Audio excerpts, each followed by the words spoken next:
We are live. What's happening, Matthew Kemper? What's going on? Happy Monday. Or are you really Bill Barnes? Or am I really eating ball? Who does Eaton Ball eat? Anyway, have you ever seen Eaton Ball and Bill Barnes in the same room at the same time? Is that kind of like Clark Kent and Superman?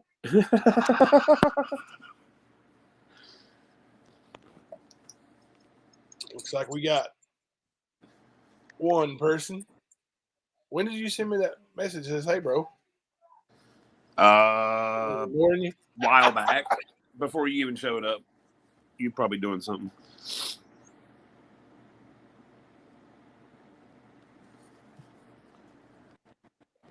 Oh gosh, I'm getting messages here. This is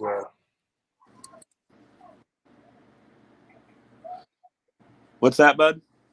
got a message here. So here in a little bit, we're going to go over some fun stuff that happened today. I know you haven't even got to see any of it yet. Well, So maybe we can pull it up and watch bits and pieces of it. I was working one of them 12 to 14-hour days, like Ernie claims. You don't work, dude. He works at Jaw, the truck stop. That's it, man. I've never seen you work a day. Not even a minute. Who, me? Yeah.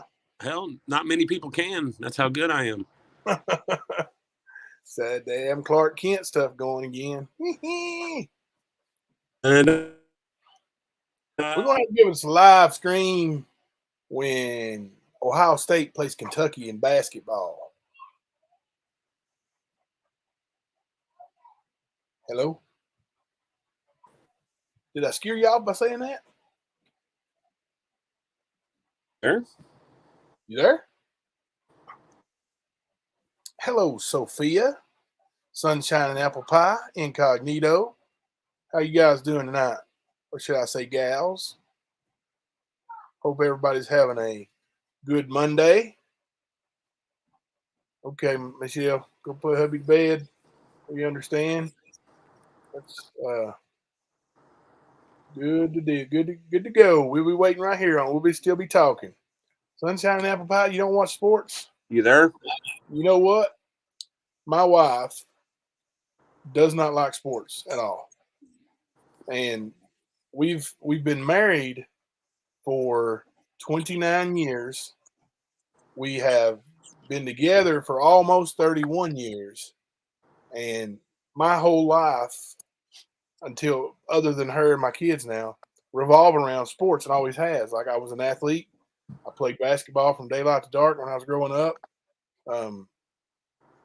It's just that opposites attract kind of thing. Like, we don't go to ball games very often together. She'll come and watch the teams I coach and support me, but she doesn't.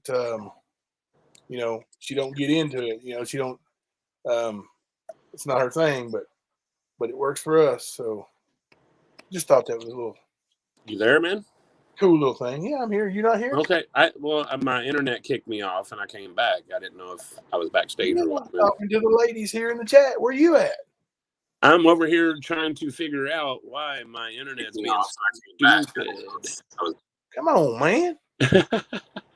We need to get us one of them ranch workers there, man. We're growing. Did you see how many subscribers we got now? We do need to get a couple mods, man. Yeah, we need some.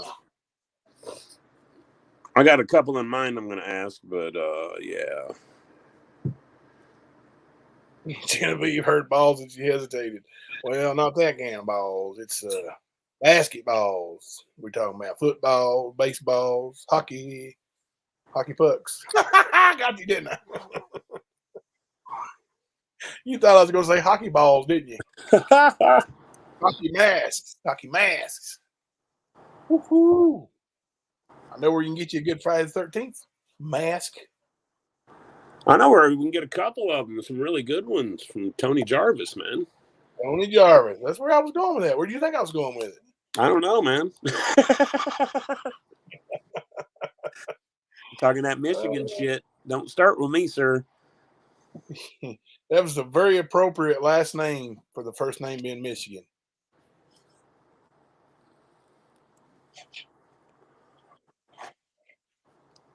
Oh, you're not a Michigan fan anyway, are you? Hell no. Don't even cuss me like that. Ohio State.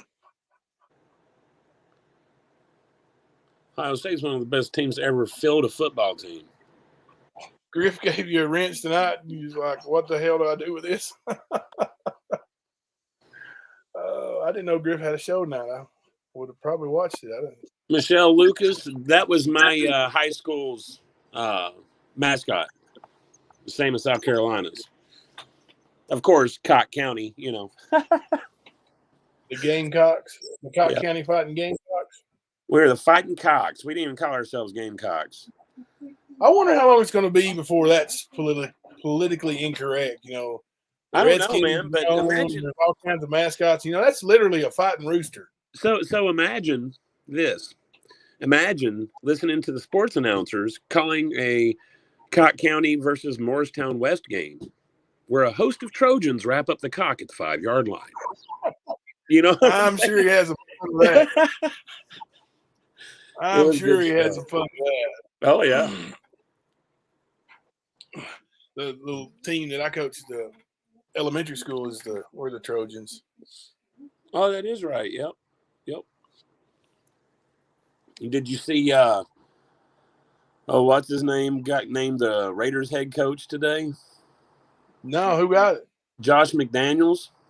Oh, he's a good one, man. I don't know, man. He didn't do too much at Denver.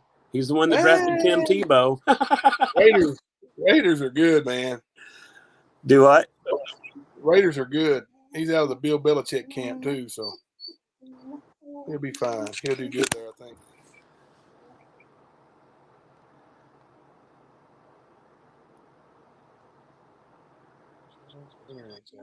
Yeah, Don, my internet's messing around too. I feel you. Yeah, we're gonna tap into some events from earlier. I caught a little bit of it. Kemper hasn't seen any of it, but man, you talk about some conspiracy theory, tall tale telling. I was told he stooped to a new level. I don't know. Oh my goodness, man! Like, oh my goodness, stuff that you just can't even imagine coming out of somebody's mouth, and then they claim they got all these receipts for everything. Well, I ain't seen them yet. You know, maybe they're getting some made. I don't know. Maybe they forgot them. Had to go back to the store and get the receipts. They got to go fix them up, man. You know how they doctor shit. But I am going to tell you that a lot of the stuff that I heard is just absolutely ludicrous, and to see the people in the chat falling over every single word it blew my mind.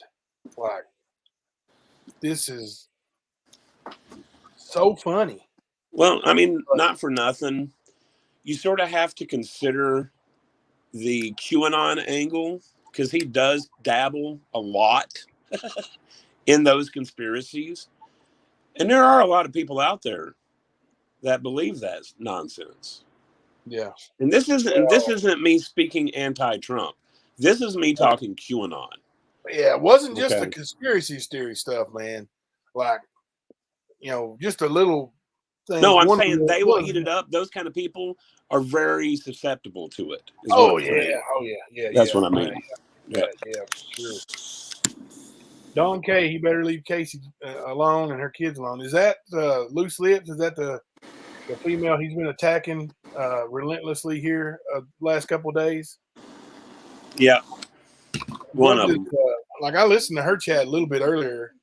Well, I don't think it was live. I think it was recorded or from another day. But anyway,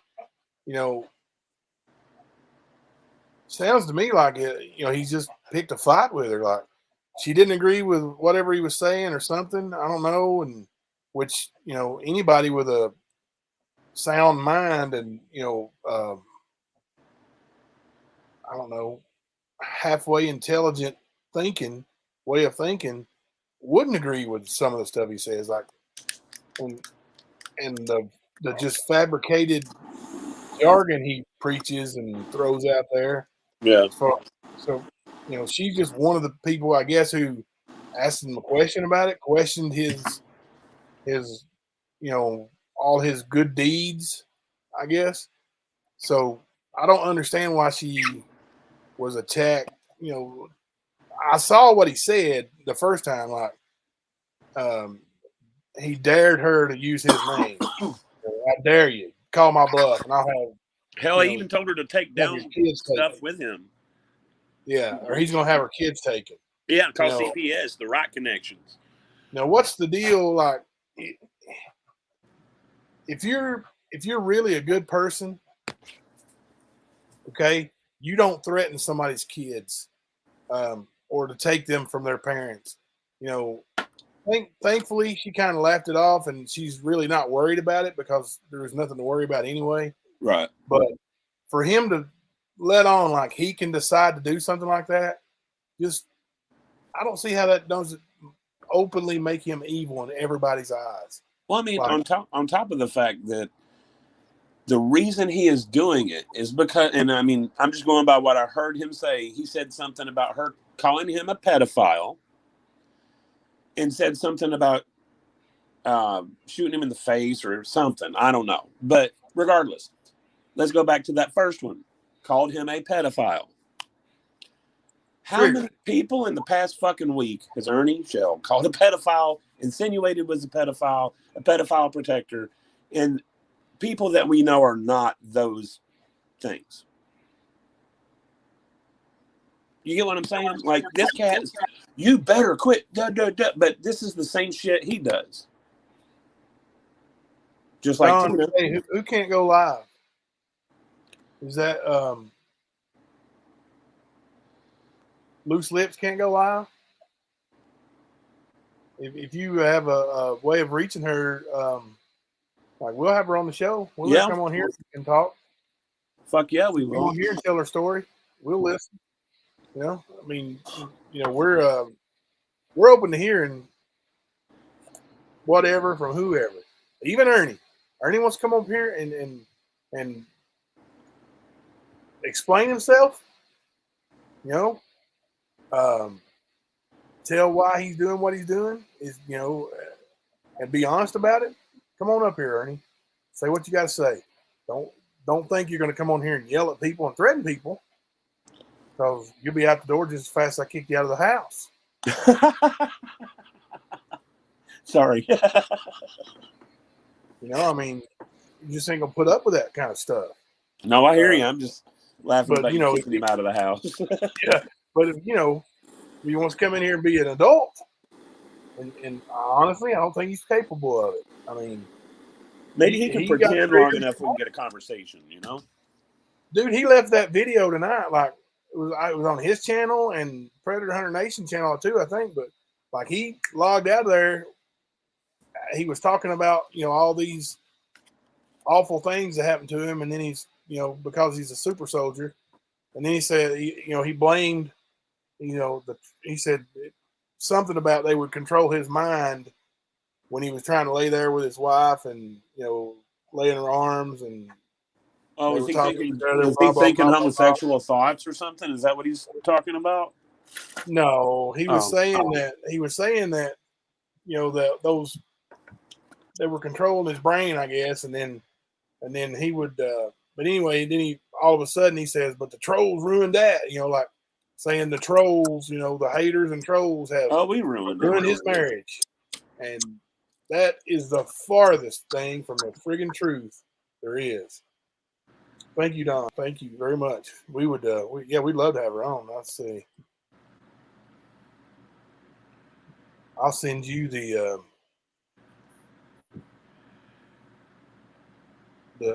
link to send her if she wants to get on.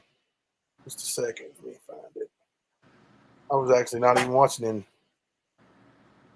And if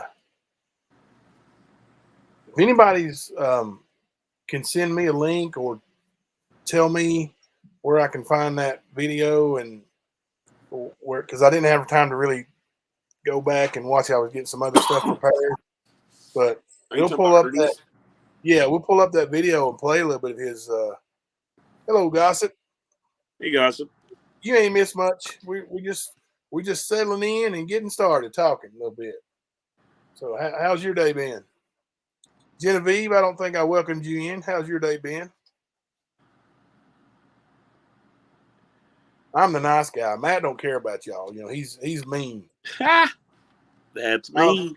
I try to welcome everybody in. You know, Matt's over there like, you know, goody two shoes because he works for a living. He works devil shit. All right, now. All right. I believe it's on his page, by the way. It is on his. I was just talking about like the timestamp and all that. Oh, okay. I can go back and. It was almost 3 hours. I see Toofus and Xander, so yeah, that's why I was like, "Yep, something there." Ernie had a live with Predator Hunter Nation and some other lady. I guess she's some kind of victim. I don't know, and I'm not, you know, at all saying anything about her because I don't know. But those three were on a live video together tonight, talking about some pretty wild stuff. Well, from what I was told, Ernie, when he shut it off, Tina was calling him or saying that he was triggered for some reason. I guess some PTSD bullshit story. Yeah. But yeah, man. I mean, she's just as out there as just about anybody, dude. Like, bless. Where to begin with that? I mean, honestly, it makes you wonder why Tina and Ernie aren't married. You know, well, besides the gay thing, of course, but it just makes you wonder. All right, Dawn, I just sent you the link for her to come on and join the show if she wants to, and you know if she don't or doesn't have time, we get that too. So totally understandable. Incognito, that's his style. Like we were talking about last night. There ain't a story he's going to tell if his name ain't in it. Right. That's what he do. And of course, if somebody's upstaging him, he's going to get a little bit mad and he's going to show his ass. He's going to be like a little child in the middle of the room kicking their feet and crying. That's Ernie Shell for you. And if he's not getting attention, he goes and finds it. I've left that dude alone. Nothing, even him messaging me stuff, nothing for 3, 4, 5 weeks sometimes. And then out of the blue, here he comes with his cocksuck running. Yeah. Oh, it's like he recycles things in his mind too. He comes back around, circles the wagon, comes back around. Hey, it's Kemper Day, you know, or you know, whatever. You know. Well, I mean, but he calls us the stalkers, but he's doing that shit. Oh yeah. Like, I don't get it. You want receipts? I got all of them, bro. Yeah. Oh.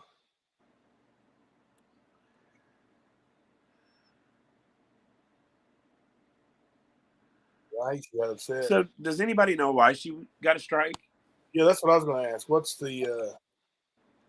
I'm pretty sure it's probably from Ernie or somebody in that camp.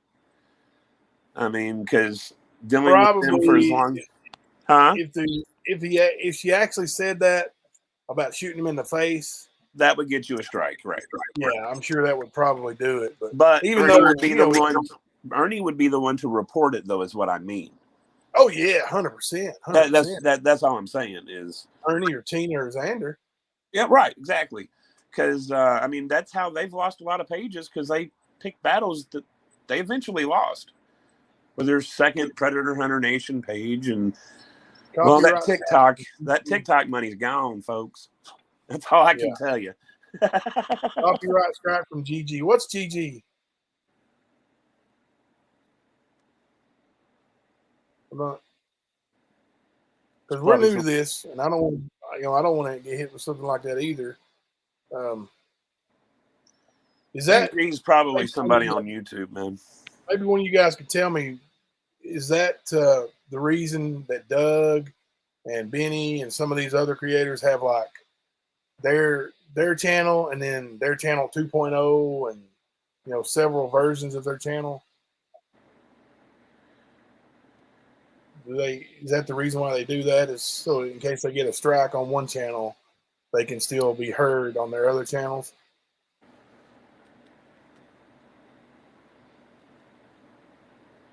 Yeah, he guys, if he claims now that he was kidnapped by the military. Well, they've been claiming that for months, dude. Oh my God, dude! Some of that video today where he was talking like he's talking about them holding him and torturing him and using tasers on him. And, right, they haven't gone into detail about it. Don't get me wrong; they haven't gone into any detail, but they've been preaching that he was kidnapped by the government, and that's why they say he's a super soldier. Yeah. Oh, they went into pretty deep details today. Ernie did. I can't wait to hear it. And then he would say, Tina. Like, how the hell does Tina know? Because you told her? Or because she told you? You know. Yeah, you telling the story, Tina. You wrote it. Yeah. Yeah. But remember, man, I sit here all day and stalk him. Just remember that. Gossip, you got 44,000?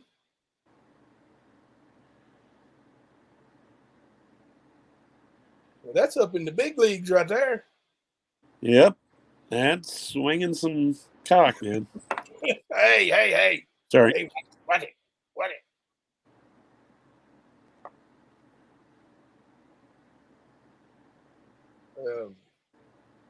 Let me see. Got a couple little toys here to use today. I've been working on these little things.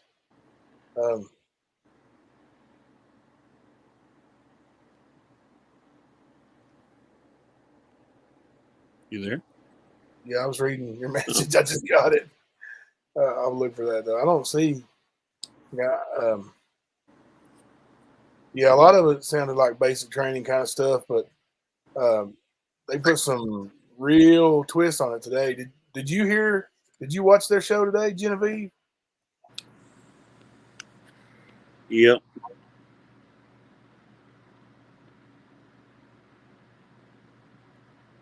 Lips used an article out of the news from 2016 about a woman that had died, and her kids seen her bank account was like $9 million overdrawn. Oh goodness!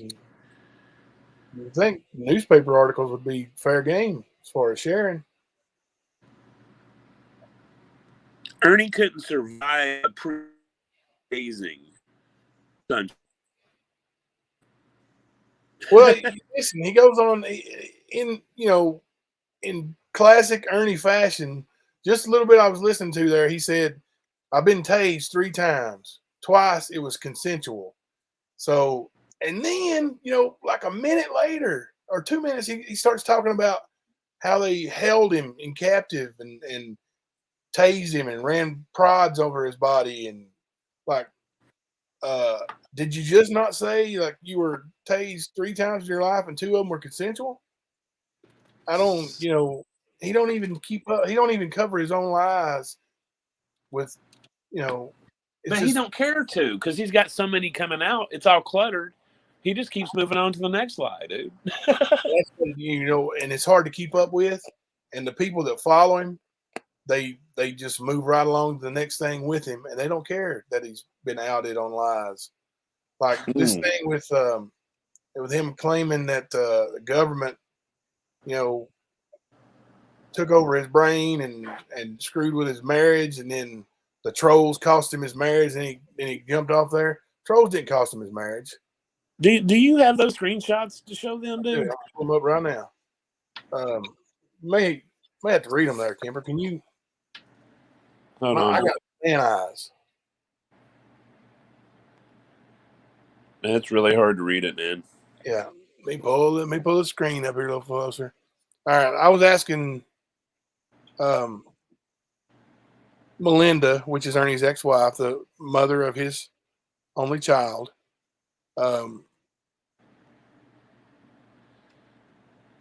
see if the haters or trolls actually cost him his marriage. I even told her, hey, you don't have to answer that if you don't want to. And you don't have to go in detail if you just tell me a simple yes or no. But she was very forthcoming. Um, That's better. Oh, that's a different one. Oh, that's why. I got a slide thing so I can see the. But she says, hey, no, I honestly don't want anything to do with him at all. LOL. I have to say though, I'm glad you finally saw through him. I just wish everyone else would also. I have never kept Jeremy, that's his son, from him. Yes. Every time he has asked to see him, I have let him. I won't I'm sorry. I won't let him take him anywhere because I just don't trust him. But he left us, and I don't believe anything he says. He left us. Right. He left us. That's his son and his wife. That's his family. The same family he claims the trolls broke apart for him. In this, how many years ago was this, Jimbo, when they were married? Oh, when him and it's not Melinda been actually that long ago. Yeah, like they rekindled, and they were together around 3 or 4 years ago, and he left again. But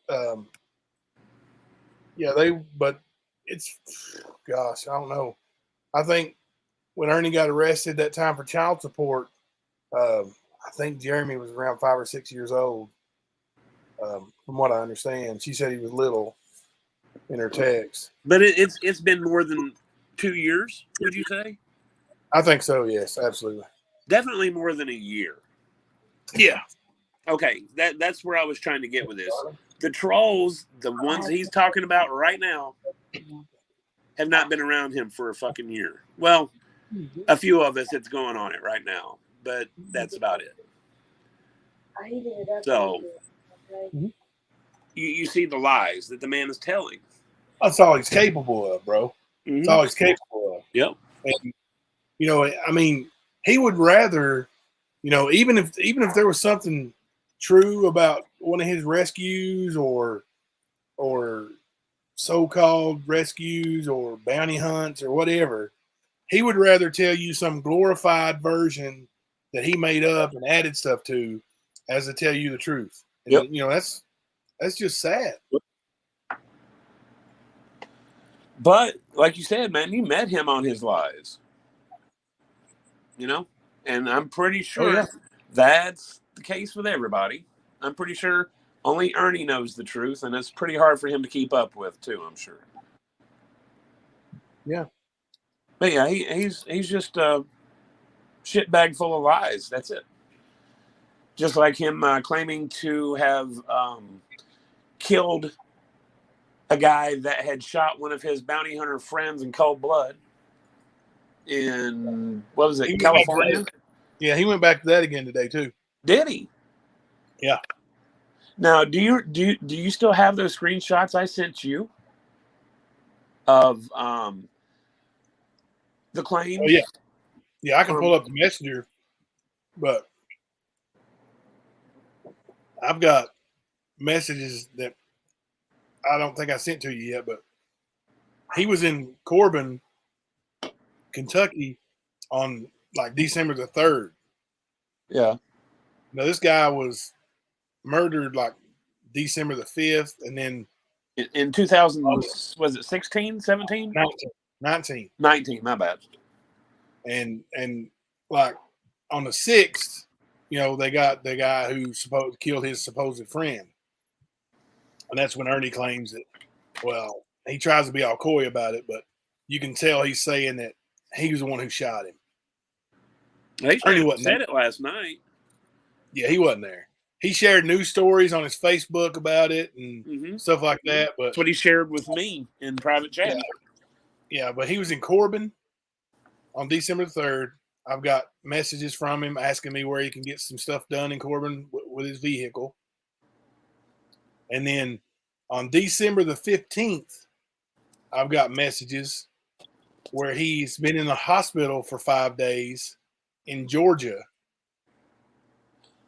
on a 1013, which is some kind of mental breakdown. So, and no mention at all, and this is a guy who's staying at my house, 3 weeks out of the month.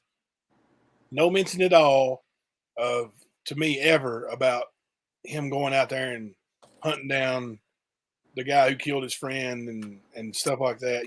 That's the kind of thing he would have bragged about, especially to me. Like, well, that if he killed, dude, we would still be hearing about it. He would be telling people every fucking day.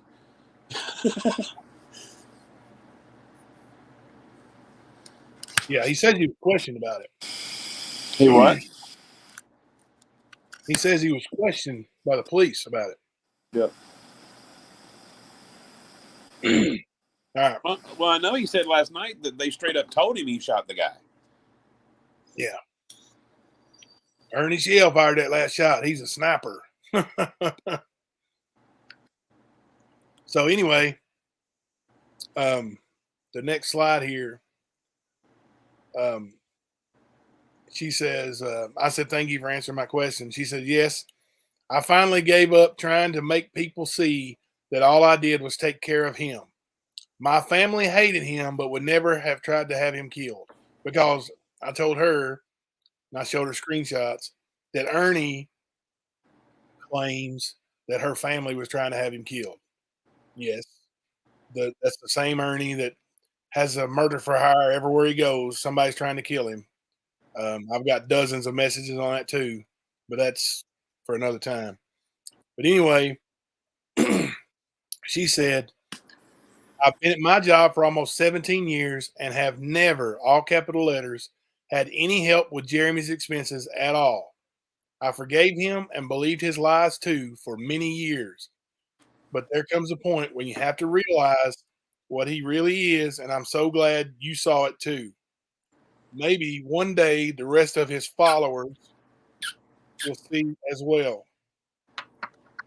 I'll answer any questions you ever have about him. I'm always scared to respond to people I don't know if they message about him. And I know we've never really met, but I do know who you are, LOL. And I'm so thankful you're trying to expose him. Now, this is coming from the mother of his kid. Just that last part makes what we're doing worth it, dude. Yeah.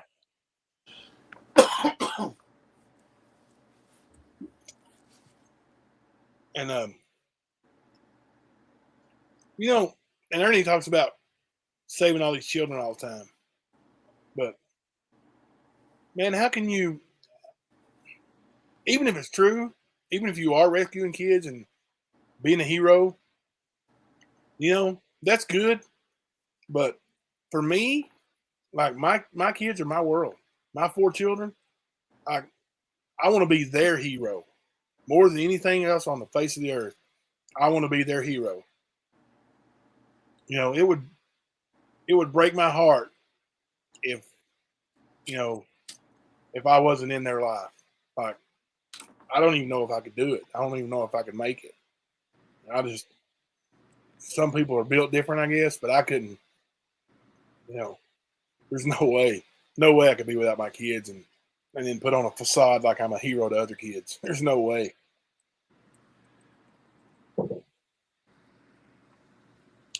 Okay. So the next message she sends, I asked her, can I send her a short video clip?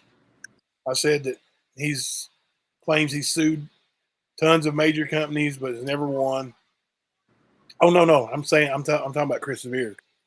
He sued tons of major companies, but has never won. He was disbarred for a mental illness. He and Ernie fit together like a hand in a glove. She says, LOL, sounds like they're just alike.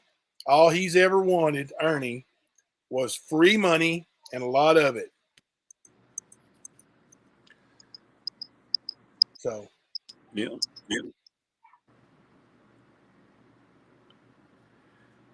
He left me on his own free will. Can you see those, Matt? Those I are a little can. bit bigger. You read those. I'm going to eat about it. It says, "Oh, wow. He is so full of shit. He left me on his own free will, and I told him anytime he wanted to see Jeremy, just let me know. And he can see him." Let me find my place. There we go. Jeremy is 16 now, and he is smart enough to see through him, and he doesn't want anything to do with him now. I've let him see him each time he's asked, but I could count on one hand how many times that's been, honestly. And he's a 16-year-old. Right. And she goes on to say, or you say, "Oh, wow, I can't imagine a single day without any of my kids." Of course, he blames others. He plays that pity game very well. She says, yes, he does. Like my brother, the cop, says. He's a very good con artist, and he is. My kids are my life. I can't stand to not be with them. They're a handful, but I wouldn't have it any other way. But that's the difference in loving them and not caring. Yep. And I would be willing to bet that, oh, Ernie ain't called his son in a while. I'd be willing to bet. How many times do you hear him talking about his son? Unless he's talking about the trolls taking him away, how much does he talk about it? That will tell you how involved Ernie is with that boy's life. How much does he brag about his son being an expert in the band? Hang on a second, guys. It's my phone. Hello, Molly. Yep, she's in the kitchen.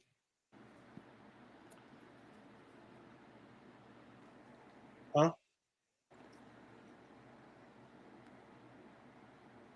Yes. You're welcome. I'll be back. All right. What I miss?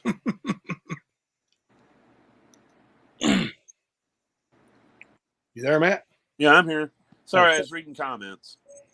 Oh, okay. Let me exit full screen so I can get some comments. Do what? Pull out of the full screen so I can read some comments. No, I got you. Yeah, but I mean, this whole thing that he's built up about him basically being a martyr over his family. If anybody's watched this guy for any amount of time, you know the only time he speaks of his family, it's in a negative way that makes him look better than them somehow, some way. Even the trolls running off his family, and that's why he don't have his wife and son. Blah, blah, blah, bullshit. That's all it is. I think he uses this shit to play the sympathies to milk more money. Oh, he's lonely. He ain't got his family. That poor man.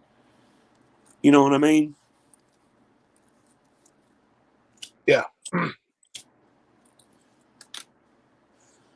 He just he'll use anything in that way. Yep. And it's really weird because until recently, he hadn't been bringing up anything about his wife and kids. Or kid, sorry. Which I'm going to say this. I'm glad he's not in their life or any other female's life that has a child. I don't care if it's his or not. The man will not do what he's supposed to do to make sure he's okay. He don't need to be around other humans. He's a sickness, a disease, and one that Valtrex can't keep in check. Yep.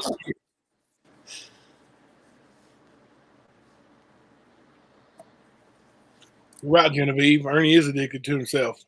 It's, very obvious.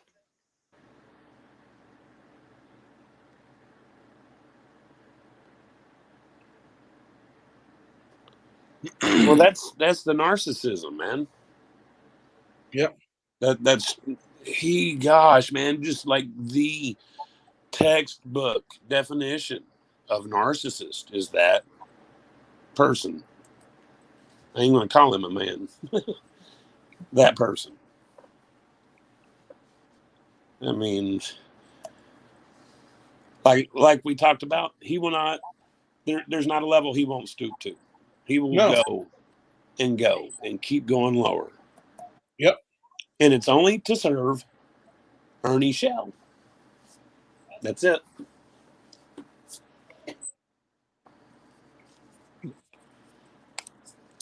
I've said this many times, Incognito, and I agree with you. She says, I swear, I think he convinces himself of his lies. He does.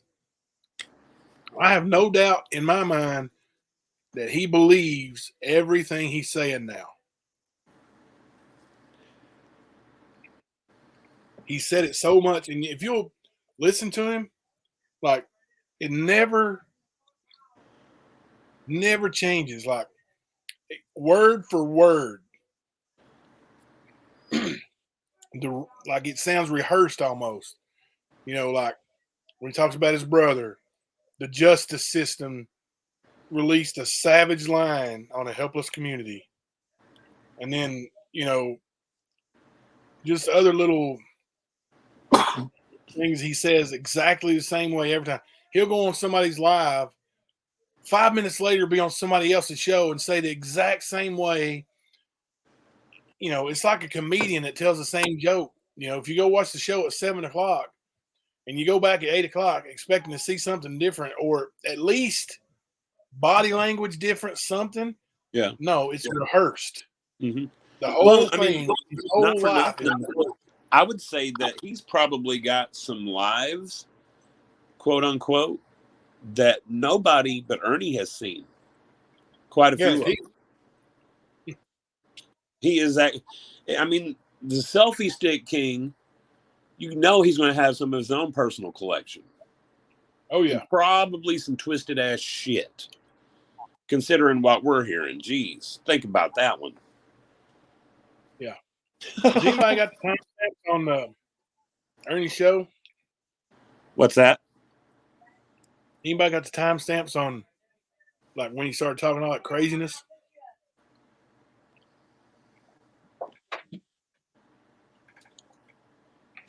Let me see if I can find it. If I can, I wouldn't even know where to begin in that video, dude. It's towards the end when I started listening anyway. But we'll get it up here in a second. Word. Continue on while I look. While I'm looking, let me. Who in chat watched it? Who in chat watched Ernie's live tonight? I see you, Sunshine. I didn't either. I've had a peaceful night.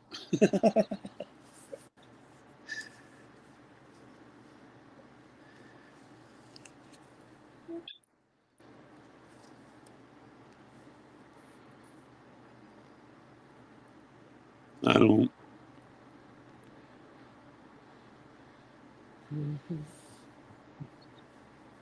How long was that live tonight, Victoria?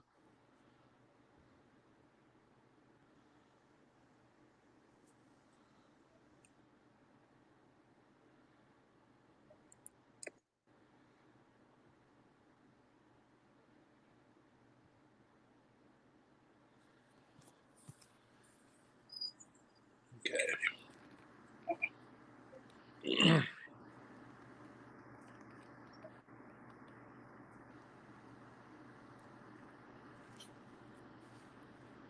2 hours and 29 minutes. Jeez. That's a short one, guys. It must have been really because is. Tina and them were on there.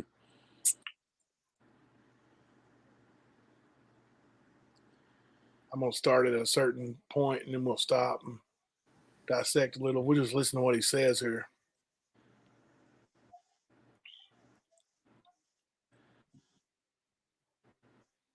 Start in about right here. I'll come back to it just a second. Let's see. All right. Share screen. Yeah, I talk to myself while I'm working. Sorry. I think all of us talk to ourselves at one point or another. I'm usually busy cussing myself out for being an idiot about something. And people always look at me like, "You okay, man?" I'm like, "Yeah, man, I'm just mad at myself." I whip my own ass pretty good. All right, before I'm going to play this, I'm going to let this up here for a minute. We did before the show, Victoria. Here's the fair use warning. So Ernie don't get us. Or Tina.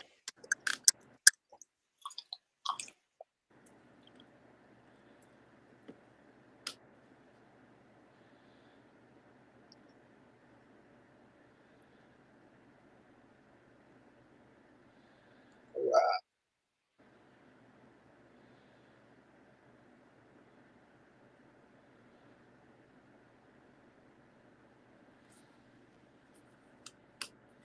What are you doing? Queuing up the thing, man? You hear me? Oh, yeah. Gotcha. There we go. Ready? Yeah, man. Bring it. And maybe that like fight mode that I had to be in for 2.5 years, like being as strong as I could, I think is really, sometimes being an entrepreneur, it can make or break you. People they don't really understand what that means. And like, there are times being an entrepreneur where you want to give up. And that school taught me one thing, that I'm very strong and I'll never give up. So that's one good thing that came from it, is I'm a strong, you know what? And you are a successful businesswoman. And, you know, I kind of worded it that way to not be leading, kind of thing, you know. And so yeah, I think that it was the perseverance, because, you know, I've started 19 businesses and one of them ended up being a multi-million-dollar business. And like, just that perseverance of trying again and trying again and trying again.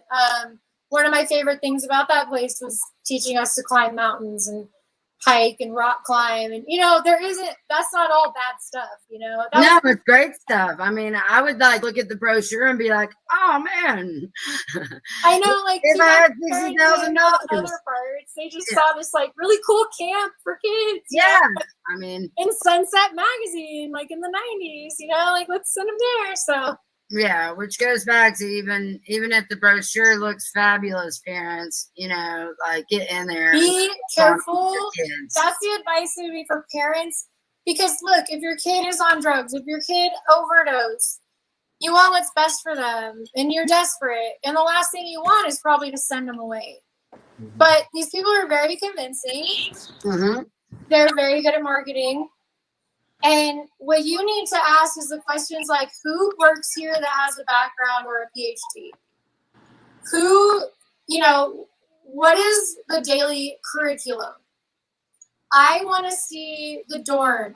I want to see the buildings. I want, you know, really make the schools uncomfortable. Push them. Don't just go on the tour where they show you, these waking up and people be fighting outside and people have guns and knives and you know who your family is and you know they don't care to shoot no one, of course. And going through that, I mean, you can imagine at the age of in the 8th grade with my dad, my dad shot this guy's brains out. And I went to school that, you know, and everybody was saying, they was calling me Shotgun Shell, you know, it was like, and then you have this guy that my dad killed his uncle. And he was in the same grade as I was, and it was always, you know, turmoil there, and there was sort of a fight. You had to fight your way through everything, and then all of a sudden, I was outside at my dad's yard like 2 weeks after that, and I was just playing in the yard. I mean, just a kid. I mean, we playing with a puppy. Matter of fact, we was getting ready to train him to go coon hunt, and I found that guy's teeth laying in the yard. So I mean, it was it's a hard kind of life to live. I've had a lot of things happen to me because of my dad and what my dad was exposed to, being who my dad was, and I don't.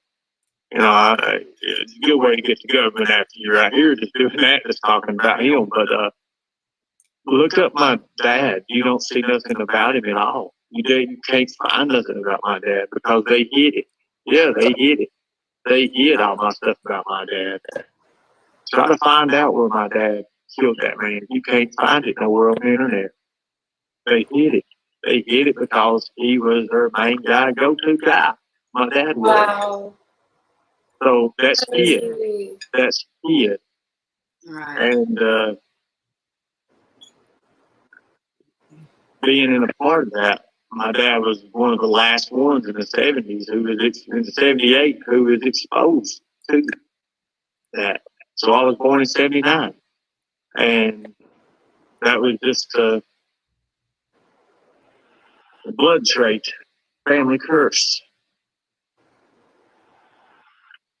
But You guys are similar in you had the most extreme abuses, like you're physical and the darker things, and it's mental, without that physical.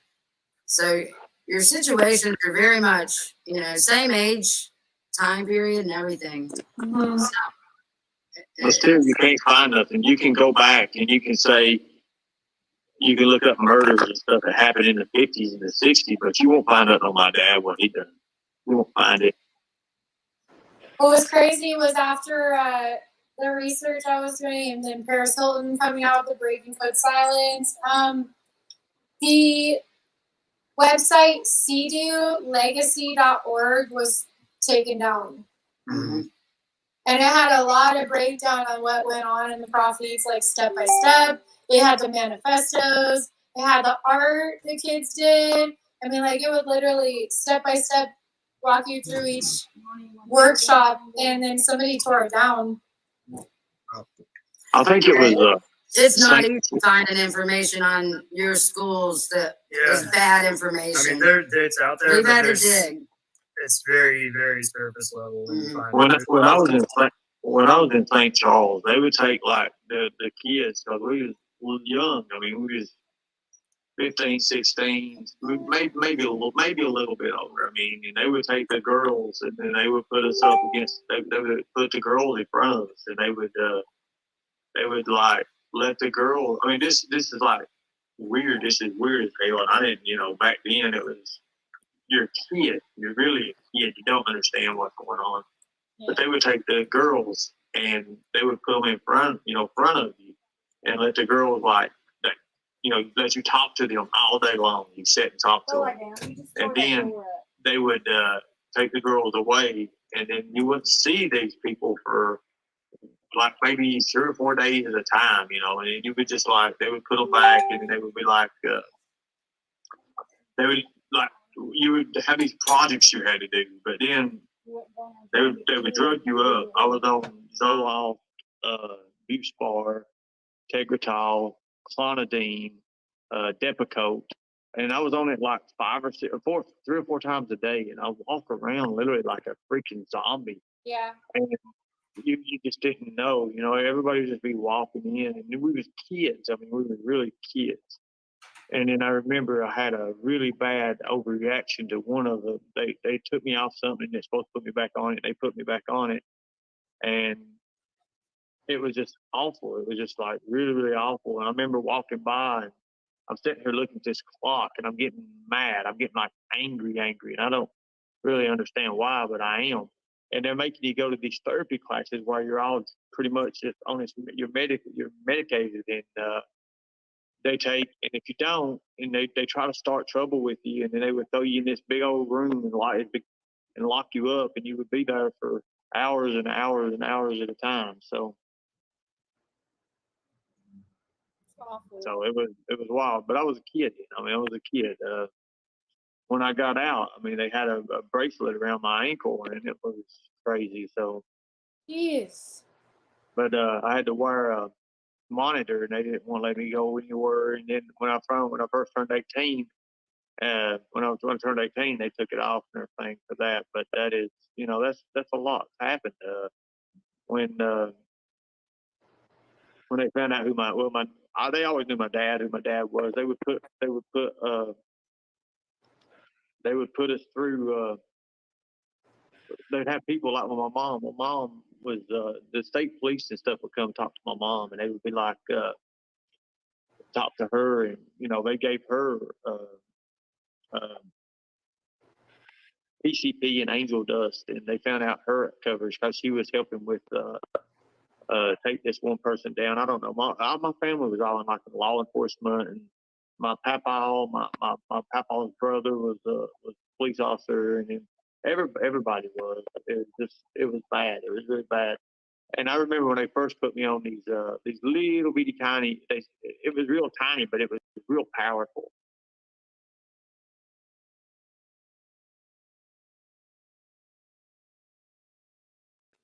All right, guys. Let's break that down just a little bit. Kemper, you back? You back, Kemper? What? I said, you back? Yeah, I'm back, man. I'm back. I'm Come on, listening boy. to that shit. Break down this what we've heard so far. Well, while the we're doing last part there, isn't this family killers, not law enforcement? Well, yeah, that's what he's been saying, and then now they're law enforcement. So I don't know. Must be the other side, his mom's side, maybe. I don't know. I do know later on in this video he talks about Doc Holliday being in his family again. Oh dear God. Yeah.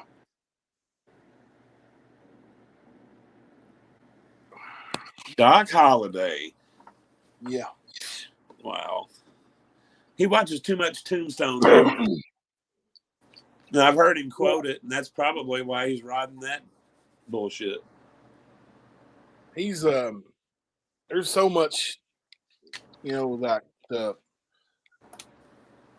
lies just compound and build, and I don't know, man. Like that thing with him. Hey, gossip, being you're right. I think that too. What's that? I think that Ernie's he's talking about shit in the damn mental hospital. Shit, he was probably like the psychosis. You get what I mean? Yeah.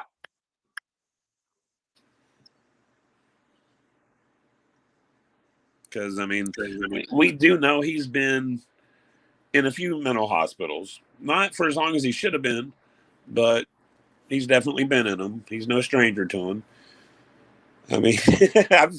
I've seen pictures of him in the mental hospital, so that's the funny part. You think he'd stop doing anything with his cell phone, but he don't.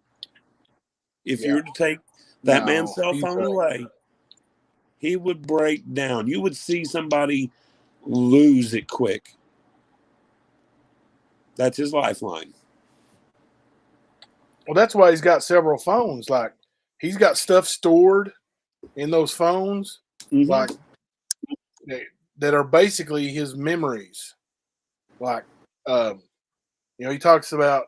Well, I don't think we've seen this part yet, but he told Tina there later on in this thing. He's like, I write down everything. I wake up from dreams and I write them down. He said, so I don't forget. And then, like, the next breath, he goes, I don't forget my dreams. Like, you don't forget them. You just said you had to write them down, so you didn't forget them. But yeah, it's just he talks himself in circles. Yes. Yep. Yes. Yep. He does that all the time. I'm gonna miss here. Go ahead. Yes, definitely a maniac. Yep.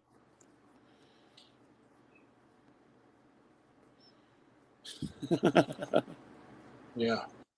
Let's get some. You guys want to hear a little more of this Sure. good fun stuff It's whatever. from the master, the great Colonel? Let's see. Yeah. All right. I'm gonna put myself on mute. And at the same time, I wouldn't go to sleep. They would put me on like this Ativan, and they would have to give me this Ativan. Ativan just knock you dead out. And then, Yep. but the other drugs you was on and the medication you was on, it would destroy you. It would just like it would just destroy you. And then when I got out, before I actually got out, when I finally got out, actually, had to go back to school. I went back to high school, and I was in the 9th grade then, and they put me in the 9th grade, and I took in 1 year. I took 9th grade, 10th grade, 11th, and 12th in 1 year, and they was letting me do, and I was like, I was changed, of course, because I didn't want to ever go back to that again. But I had student of the year. I won that. I was on the academic team. But then what hurt later on in life was when my dad, of course, in 2018, my dad passed away. And, everybody knows, well, but with 2013, my brother done the stuff he done. Me and my dad kind of fell out. My dad told me, he was like, you take a weapon, I'll take a weapon. We'll do it like we did, like our old family used to do it. We'll put our backs to each other. We'll take 10 paces. We'll turn and fire. We don't need no media. We don't need nothing, just you and I. And that's what my dad said. Well, my dad killed the fella when I was in 9th grade, when I was 8th grade. And when he shot the guy, when he blew the guy's brains out, with the shotgun.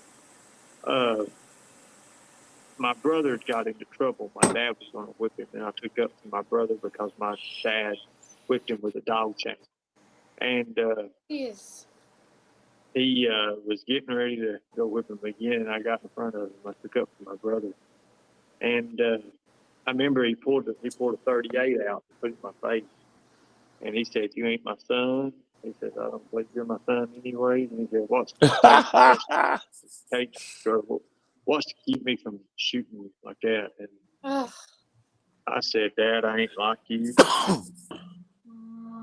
Things are different between you and I." And I said, "I am your son." And I remember I put my hand up on the barrel. I remember touching the barrel with my finger. As I touched the barrel, I just moved it out of my face. And I turned my back and walked away. I always respected my dad. I always did. My dad was a dangerous man. My dad was very, very dangerous. My dad would go into, to the county attorney, and he would throw a pistol down on the desk and dare him to do anything. I mean, even the state police. I don't care. People tell you who my dad was. I mean, but people know what my dad would do. My dad was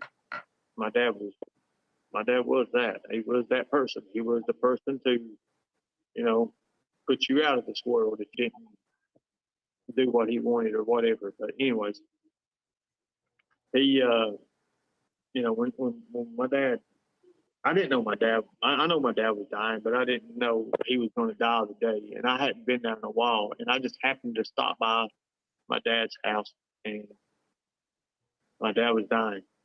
My dad was really dying, and he told me he loved me, and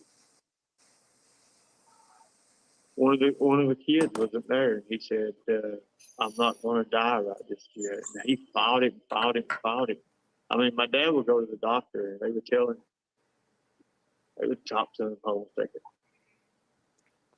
Thank you, sir. Thank you. Appreciate it.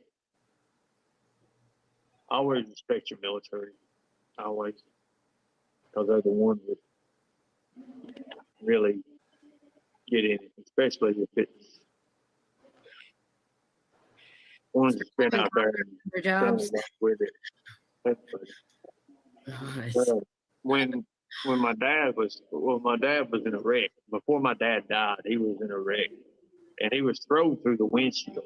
My dad was thrown through the windshield and onto the other vehicle, and he went to the doctor. He had a broke leg, and the doctor was like, "I give you so many days to live." Well, my dad lived another 2 or 3 months, And then he go back to the doctor and he says, I don't know what's keeping you alive. He's like, you already be gone. And then it was just crazy. He would always tell the doctor, no, like, it ain't my time to go. I ain't going. I ain't going anywhere anyways. Because my dad was a fighter. My dad was a huge fighter. Hell, my dad once said that he wanted to be thrown out of an airplane, complete another jump or something. I don't even know.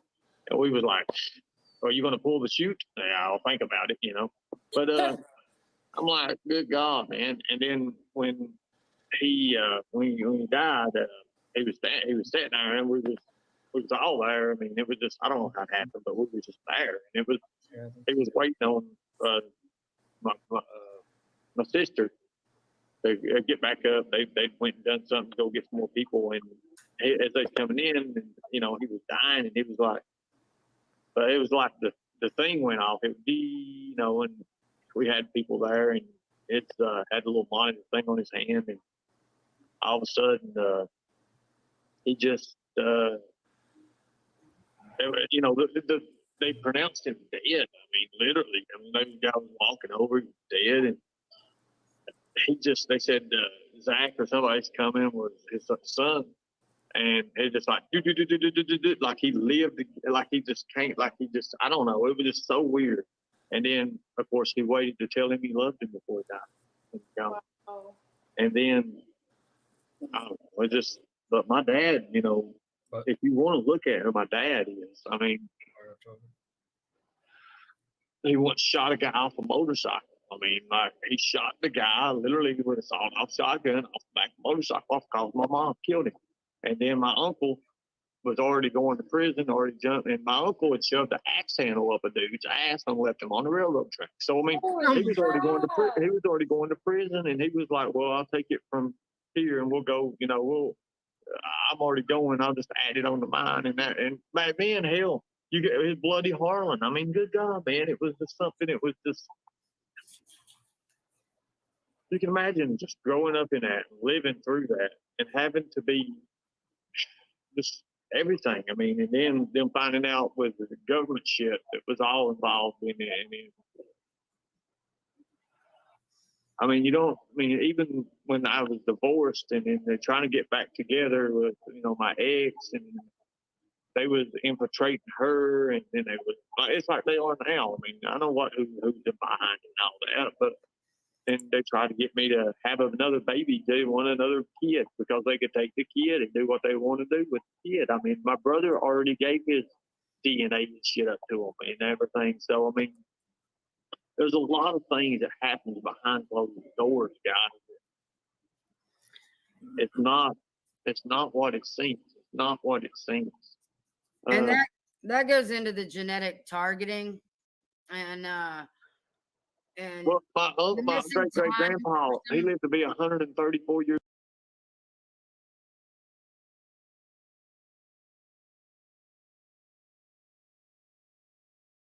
Okay, unmute. All right, Kemper, you still in here? I think Kemper may have stepped out on us here. Let's stop and talk a little bit about that. I don't know that. Bloody Harlan actually was the termed Bloody Harlan because of the coal mine dispute where the miners went on strike, and there was a few who got killed, picketing or whatever, and so the county was nicknamed Bloody Harlan. It wasn't like people were running wild in the streets, shooting, killing people, and anything goes type of BS.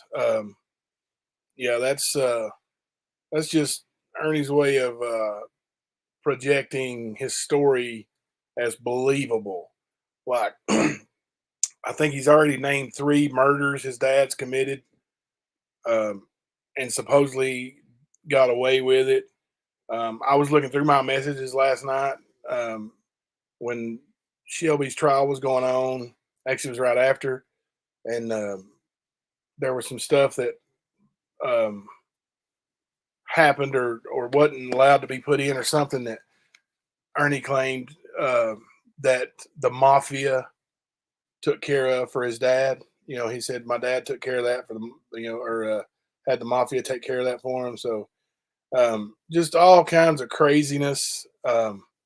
And it's just, yeah, it's unbelievable because, you know, it's not true. And yeah, I can't. I know. I get it. It's hard not to laugh. It's just, it's and what's funny is, and I've said this, like his videos of him walking through empty buildings, pointing his finger and waving his finger to the tune of Gangster's Paradise. Like he doesn't realize how stupid or comedic that actually looks.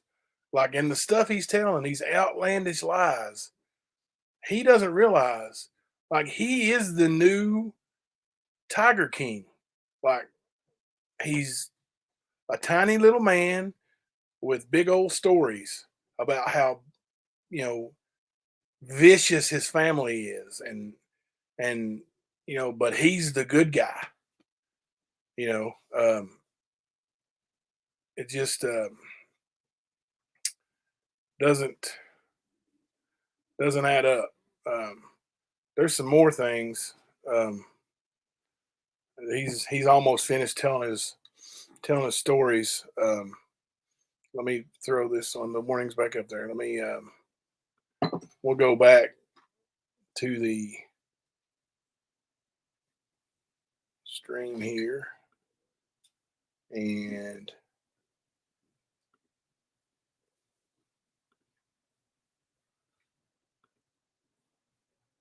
start. There's a John Shell. I mean, look at him. I mean, it all ties in. Doc's Holiday, it ties in, guys. I mean, it's nothing. I mean, everybody's always like, you know, even as a kid, my papa would tell me stuff. Hell, the damn shotgun that John Shell had is above the mantle. The old shotgun that he used, it's in them pictures and everything, is above the mantle in the house. I mean, so, you know, and he met, you know, he was in all the wars. He was in the wars. He was riding a horse and, I mean, doing through that. I mean, he remembers all this. He remembered all that stuff. I mean, there's legacies of that. So, you know, people, of course, people want to, you know, derail it and say it didn't happen or whatever. But if you follow my family bloodline back through, you see all this. I mean, you're like, Hello. wow. I'm just proud of you for taking your upbringing and turning it around into protecting people. You know, I think that's something to, you know, that's really brave and amazing that now you protect the vulnerable and the weak. Well, you know, it's like as a kid, that was natural for me. That was natural. It wasn't nothing to think. Nothing. I mean, you'd be sitting there when I was a little bitty kid, like 9 years old, and I'd be coloring a coloring book or something like that. My uncle would walk through, and he was like, "Yeah, we got into it, and I shot this guy, shot his eyebrow off," you know, and you're like, and you're seeing this as a kid, and it's like, it's okay. It's okay. You know, I understand what my little brother got, you know, what got into his mind, but he got with the wrong people, of course, and it happened. So. Yeah. Well, and it's like Laura is taking her experience and now trying to come forth to share her story, because all of this early childhood trauma is the cause for it is still going on today. Everything that happened then is still going on today, and it is our stories and letting people understand, you know, what we're made of, why we do what we do. We would take stun. I mean, we were literally as a kid. We'd take stun guns. We played with stun guns, guys. I mean, because it built us up. I mean, it was just nothing. A limb or switch. that would, we would take stun guns and like, and like hit each other. Yeah, and that ain't right. I mean, that ain't. But that's what that's just the way life was and everything. I mean, as a kid, you don't know you're doing wrong. That's the Well, thing. yeah, and if You you're- know, it's like she didn't think at school anything was being done wrong. She was the one who was wrong, you know, even In though St. she had that Charles, rebel self. in St. Charles, they would take certain ones of us. It's gone now, but and they would take and put little like bands around your fingers, and they would have these TENS units, and they would put it on like a burst where it's like and it would go up your hands, and they would make your hands would just draw up like, but they would see what level and how high the level that you could go. And it's like now I can take a TENS unit now and put it anywhere on me, turn it up, and it don't even bother me. It's like, I mean, it's like when I've been tased like 3 times. I'll say this: 2 times I gave consent. So I mean, it's just like when they would adapt your body to it, and it was crazy. It was really, really just like crazy. Like they would dip you in. They would put this this application on wherever they was going. That way, when they put these pads on you and everything, and they would sit here and they'd have pads here. I've got pictures, and they'd have pads like on my. Well, I did have pictures. I'm still find them probably. And they would put them on your arms and everything, and they would just turn it up, and they would just let you. And they would like tell me when it hurts, and of course it freaking hurts. It hurts the first time they turn it up, and then they would like turn it off, and then you sit there. And then they would turn it up again. And then they would go to like level 3, then level 4. It would go to 10. And so then for that, like on a medical standpoint, you're getting traumatized, which hits your central nervous system. And then at the same time, your central nervous system is getting hit with electricity. So it's like double traumatizing. You know what I mean? Like your system is like taking a shock on all levels.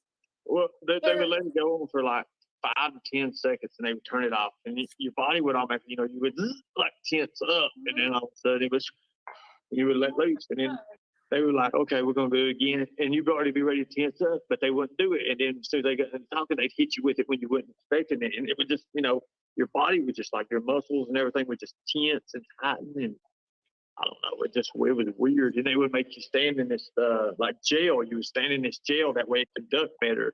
And you would get the full effect out of it, and then. Well, that's a lot. That sounds awful. I'm sorry you had to go through that. And then they would sit and they would hold you down, like, and they would just like, they would hold you down, and they would like just scream as loud as they could in your face, and it would just, it would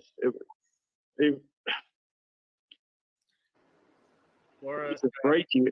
It would break you in a way, but it would make you stronger. It really would. And then my dad, he would always get me. He was like, no matter what you go through in life, what don't kill you only makes you stronger. Remember that.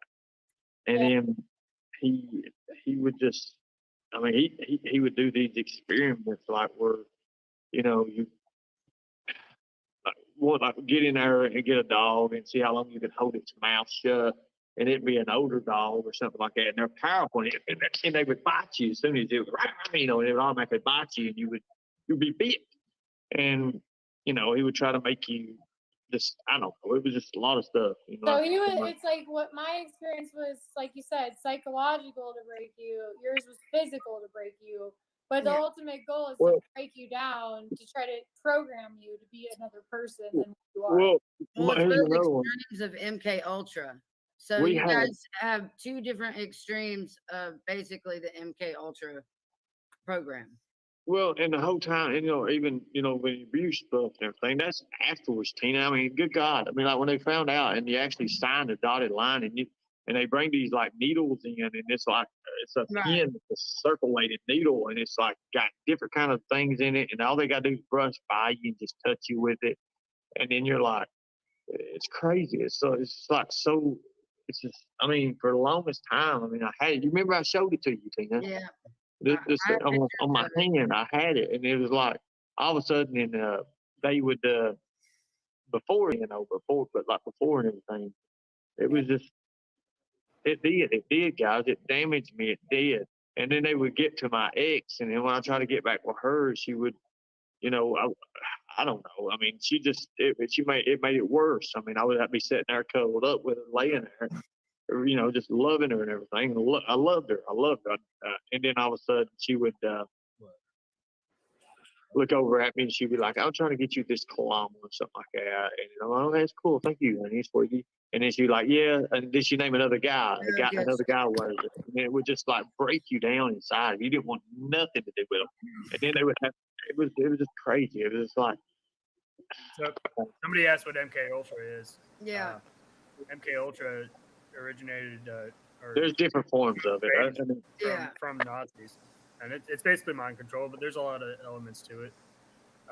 Different levels, and there's a lot of levels. A lot of it has to do with torture and splitting your mind into different parts, so that you have multiple personalities. Or like breaking your psyche down to plant programs into the subconscious mind, and then triggers so that they could make people into super soldiers by triggering them and the person not knowing what the trigger is. Well, yeah, it's like somebody said earlier, a lot of times you don't even know when you're being triggered. Yeah, and then it just happens.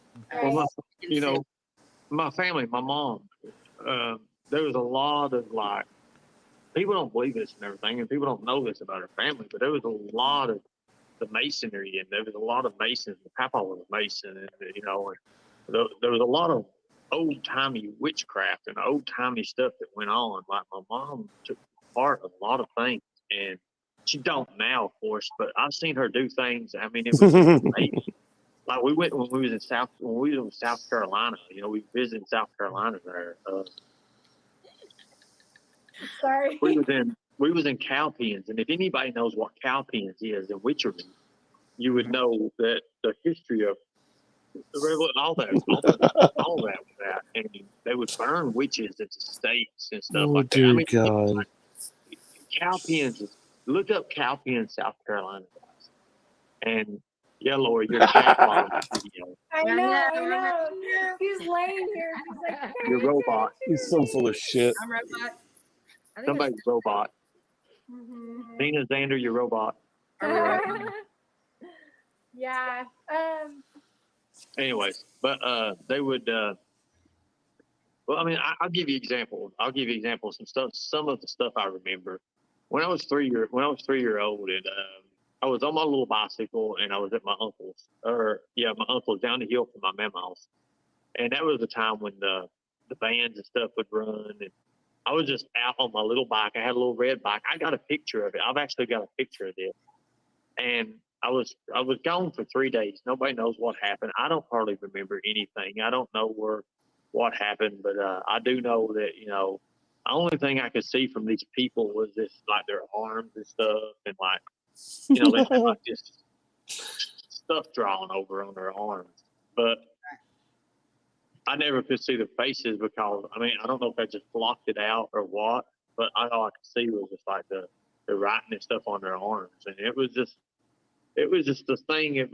It happened, and I remember being found, and I think my mom said I was like found at the church or something. So I was, you know, I don't remember it hardly because I was just a baby. But there was a lot with me. Even, I mean, it goes into a lot, guys. We'll talk about that another time. I mean, we can sit here and talk hours and hours and hours on it. But 2 hours and 15 minutes. Yeah, I know. We're at 2 hours and 15 minutes. Long one. There's so much to cover, though. That's why we said we got to just, you know, start just having chats with each other and let people, you know, learn from our experiences. And we can go into other episodes where we can pull up screenshots and read things from the internet and like actually try to connect the dots for people to try to maybe understand why I might have some of these weird theories. And like I said again, like I know I brought up some weird crap like adrenochrome. I'm not saying it happened. Well, I'm it's saying, like, you know, there's weird stuff to think about, you know. When I was 7 years old, you know, everything that happened in a little town, people would get together and help people. I remember when I would be playing and there would be actual Indians coming out of the hollers, and we would play hide and go seek with the Indian children. And, you know, you can imagine playing just playing hide and go seek for, all just years at a time with them, growing up with Indians and stuff. Your tracking abilities would just be wow, because you would learn with them too. You would actually learn and stuff. You would learn a lot of it. Right. And we say this, but we don't have that nowadays. I remember when the Ku Klux Klan would march down the highways. They would march down the highways carrying them. I mean, that is true. Right down below where I lived at. Right down below Your where I friend grew Aaron up. brought him up tonight. Do I? Jeez, Aaron was talking about the KKK. that's Well, awful. So but listen, right down below where I was raised, there's a place called, it's right down below it. It's called Stretch Neck. And the Grand Master of the Ku Klux Klan lived there. You can look it up. It's on Google. Look it up. And it wasn't even just a half a mile from where I was at. We used to go down. We would play basketball in the foot of it, and we would go from there. I mean, you can imagine. I mean, people all the time. People would come down. It was just a weird vibe. It was a weird, experience altogether. I mean, we just had people all the time. You were subjected to this, you were subjected to that. There was like devil worshiping and stuff. I mean, one of our friends. I mean, I remember when we was the first time I ever seen anything with a Ouija board. He had a Ouija board there, and there was 3 or 4 people playing on it, and then I never would fool with it, and I got away from it. Yeah. Something told me to get away from it, and then he didn't know, and he started. It was like really, really bad, and he was like just cussing it out. Next thing you know, he's like, "Well, if this is that, tell me when I'm gonna die." Like that. Well, he died 3 months after that. He caught testicle cancer, and he was just a kid. He was just a. It was in high school, and people remember who he was if I say his name, but I'm not gonna say his name. But it was just wow. You see all this happening and everything, and then you have so much drugs and stuff that's in there, and then you see your classmates dying off. I mean, they died off in school. They died off in. That's Yep. I mean, it's true. I mean, it's just like so bad. It was so bad. They would dip me into this jail, like I said, and it would they would run these prods in, and it would just like shock the living hell out of you. In your mind, all you'd be saying is like, "Wah!" And it would just make you just like, and it would just like, and they would hit you like, "Ooh, ooh," and they would hit it, and they would hit it, and it would, they'd turn it off and everything. And it was just, I mean, I can still feel that in it sometimes, but it makes me more powerful than what I could ever be, because I mean, Oh yeah. it's like sometimes I'll be sitting. I mean, you can ask people who actually know me real life. I'll be sitting, and all of a sudden, like today, it wasn't today. It was like a couple months ago when I was at my mom's. A couple months ago, I was at my mom's. I did do it again today, but a couple months ago at my mom's, I was just laying there and laying on the couch, and all of a sudden it was just like, when it hit. Now, I was just up, and I was like, and my stepdad was looking at me, and he was like, "Are you okay? You okay?" I'm like, "Yeah, I'm all right. I just been through." And he knows. I mean, but he's like, "You just got to calm down. You got to calm down." But today, I was at this hotel, and I was laying down, and all of a sudden, I was just thinking of things, because you try to, if you want to remember something, you think back on stuff, and then all of a sudden it just come across my mind, the little girl thing that we talked about in the TV show, in the Predator Nation show, and it was like, the little girl holding her hands up, and it was like the wrist with the ropes, and I could see it again, but then this little girl's face just turns blood, and it's just dripping down, and then all of a sudden it fast forwards back to my brother, and he's got the gun to my head, and it's like, and it's just sitting there, and you're like, shoot, and it's going through your mind, and everything's just going sharp, like pains through your brain, and then all of a sudden you're like, and then all of a sudden, then the picture of Summer Wells or something shows up in your head, like, and it gives you that drive. It gives you that drive to search. And I mean, you don't get no sleep. You do not get no sleep at all. You're just like, I'll be laying asleep, perfect to sleep, what little sleep I get, and something come across my mind like, ooh, and it brings back stuff. And I'll sit and I'll get a little notepad. I've got a little notepad for this stuff. About my notebook. And I write stuff down just to keep it in my head because I remember, because when you get up, you don't never hardly remember your dreams. But I remember each and every one of my dreams. I remember everything that happened. I remember being beat. I remember it. My uncle hated me when we used to play pillow fights and stuff, and he would put whatnots in it, them old timey whatnots, them cologne bottles. And I remember he busted. That's why I've got that place right there. I still got it. I've got this right here. Or he put a rock in a snowball and busted me, and it cut all up here. I remember the girl. I remember I went and hit this one girl. She held me down and took a rock and was beating me in the face with it, but I wouldn't hit her because she was a girl. And it was just like a lot of things. It's like, around my family. I mean, we would have to.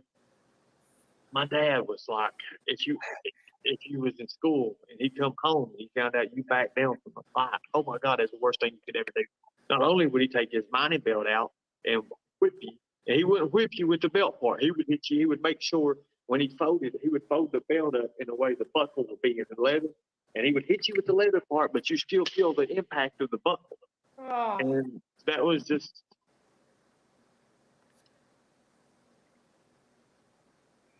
Oh, I like that comment. Thank you.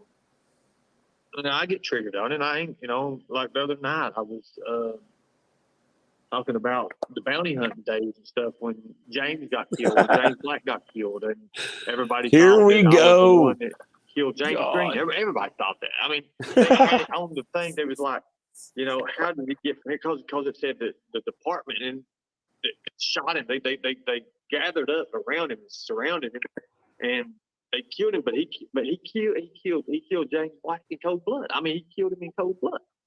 It was really, really bad about it and everything. So, I mean, it was really bad. It was a bad deal. He throwed his hands up to, give up. And as James putting his weapon up or backing off and had to prove, the guy come back, turning around, and he turned around, he pulled a weapon, and he shot him, and killed him. And it was just a big, big blow. It was a big, big blow. And it hit me hard. I mean, here James was he served his country in the war and the military, and he was a Marine, and he had all these new kids. And I remember we would talk. I mean, we was friends. I mean, we was really friends. And he would tell me about his kids, and we would just sit and talk, just message after message. I've got his messages still. And he was out toward the west, and I was out in the east, and I'd always talk about what's going on over on their side. He would talk about what's going on his side.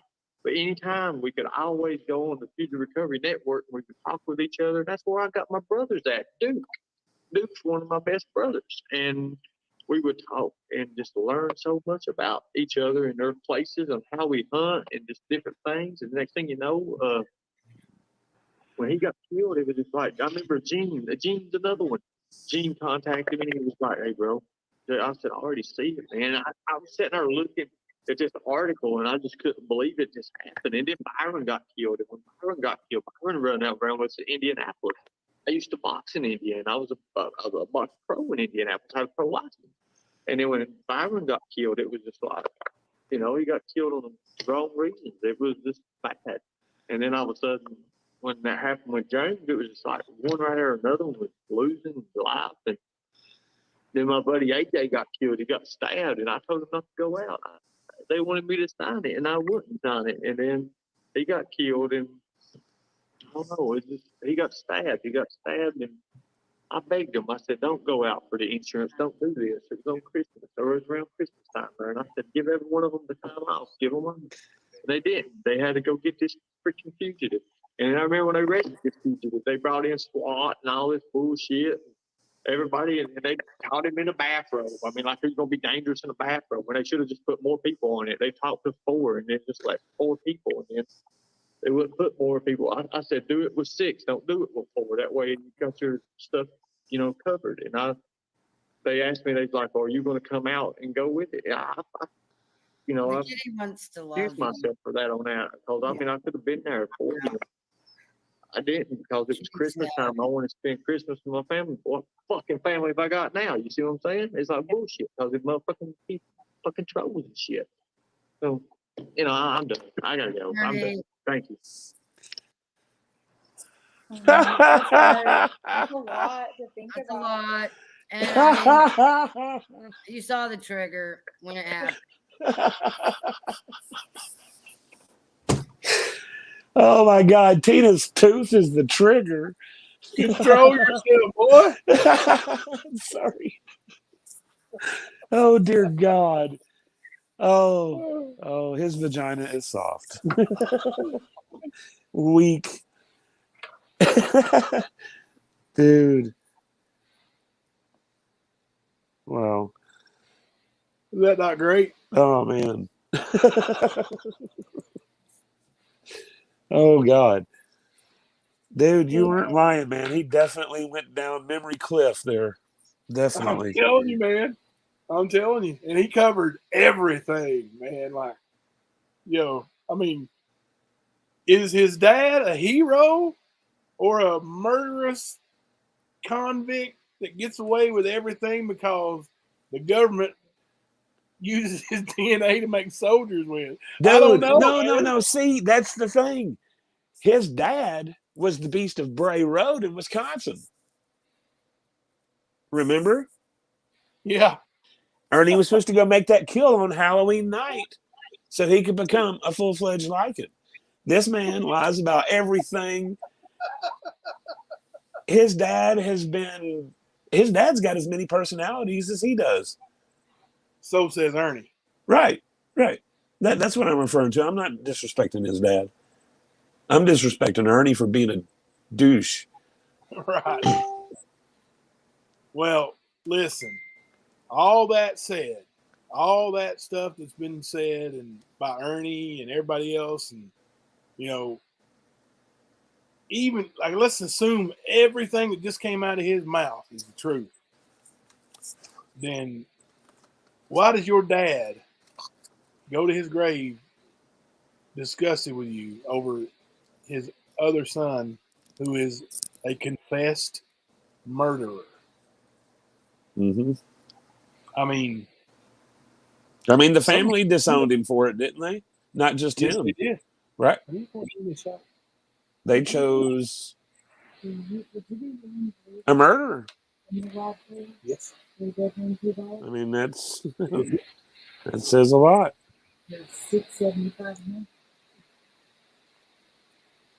Yeah, it says a whole lot.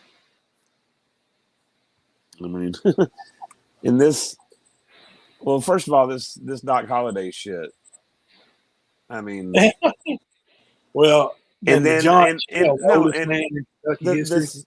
how many grades did he go through in 1 year?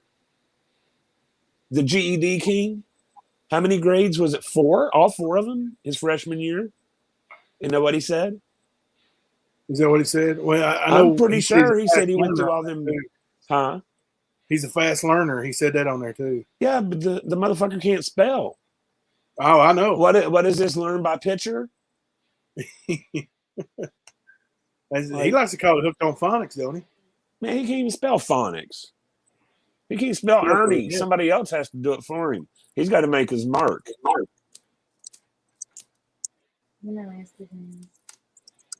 But yeah, man, I heard so much bullshit, dude. 4 grades in 1 year. Hell, the other day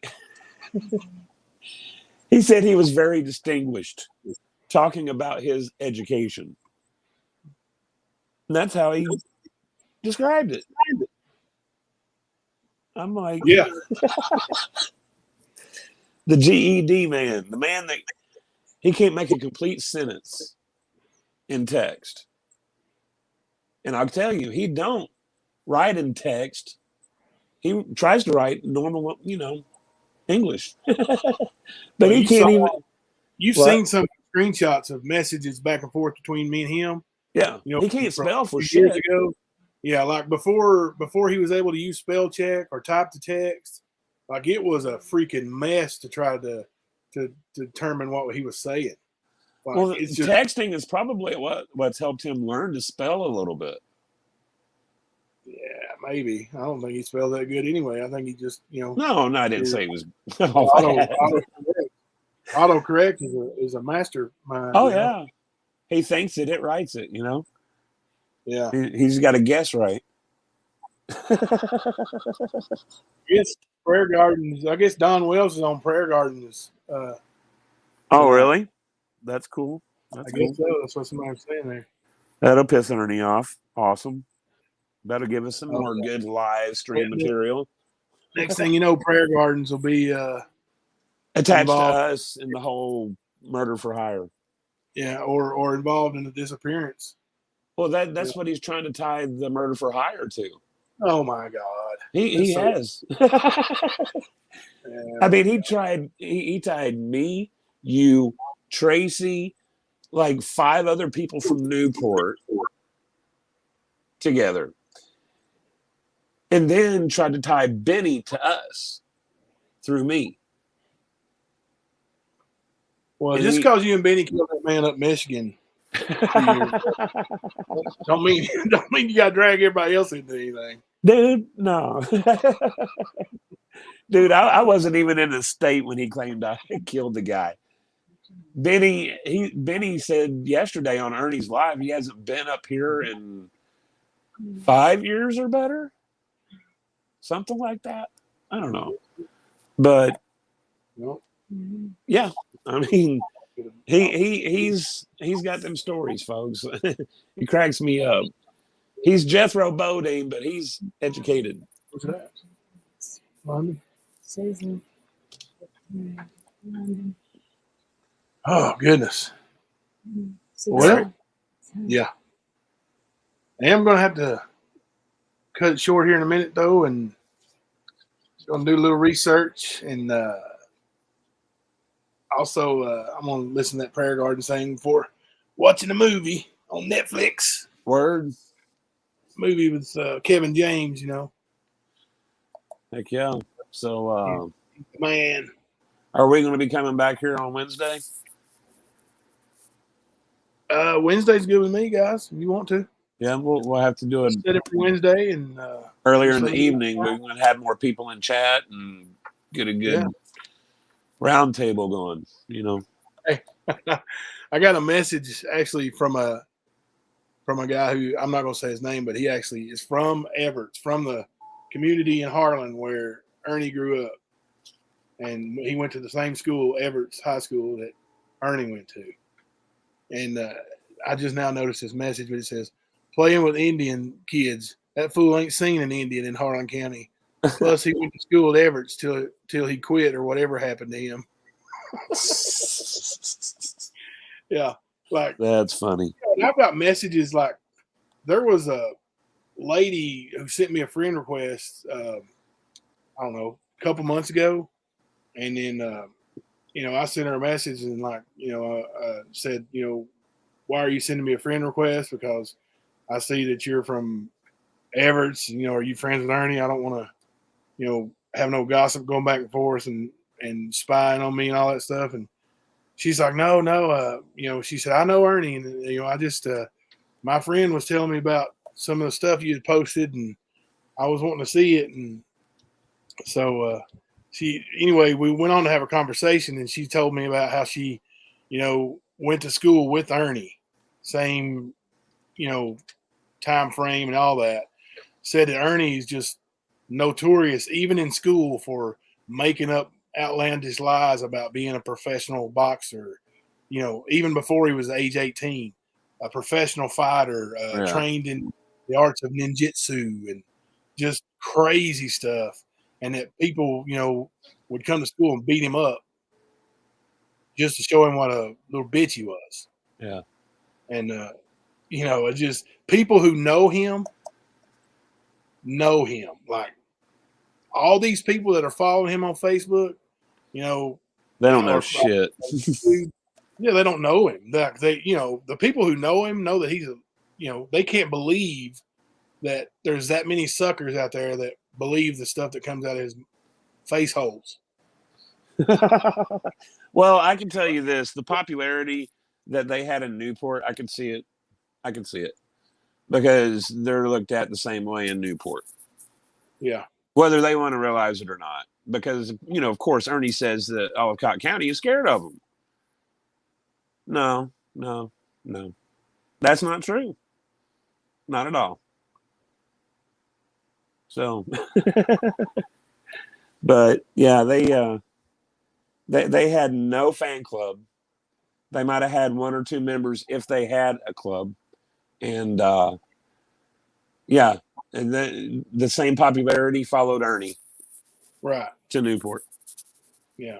So I mean, for anybody that's not from Harlan County, Cott County, these Yeah. people are a joke to the community. Just so y'all know. Oh, hey, listen, I get it, man. If anybody, you know, believes in that wild conspiracy theory, super soldier, MK Ultra, you know, werewolf. They gave my mom making- PCP and angel dust. Yeah, all this. If you believe in that kind of stuff, man, that's your people's. You need to follow that and get some popcorn and enjoy life. But if you're normal and you know you don't think the world is flat, If you bathe daily, first of all. yeah, you probably ain't gonna, you know, them probably ain't your people. Yeah.